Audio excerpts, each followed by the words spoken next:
হতাশ হওয়া ইমানের পরিপন্থী কাজ। আল্লাহ পাক বলেছেন লা তাকনাতু মির রাহমাতিল্লাহ, আমার রহমত থেকে মায়ুস হও না। দেখেন হযরত আইয়ুব আলাইহিস সালাম কত বড় রোগ হয়েছে, শরীর পোকায় ধরেছে, জর্জরিত হয়েছে, দুর্গন্ধ হয়েছে, গ্রামের লোকেরা তাকে বের করে দিয়েছে, স্ত্রী পুত্র পরিজন সব চলে গিয়েছে। এমনকি জিহ্বায় যখন পোকা ধরল, হযরত আইয়ুব আলাইহিস সালাম আল্লাহ রাব্বুল আলামিনের দরবারে ফরিয়াদ করলেন, আন্নী মাসসানিয়াদ-দুররু ওয়া আনতা আরহামুর রাহিমিন। আয় আল্লাহ, আমি অসুস্থ হয়ে পড়েছি, আমি রোগাক্রান্ত হয়েছি, আর তোমার নাম রহমান রহিম, তুমি আমাকে রোগমুক্ত করো।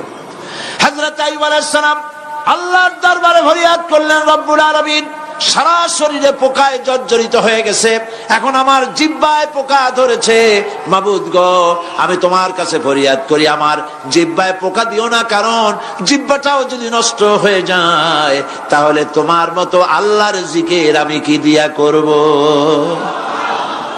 হযরত আইয়ুব আলাইহিস সালাম আল্লাহ পাকের কাছে যখন এ ধরনের ফরিয়াদ জানানে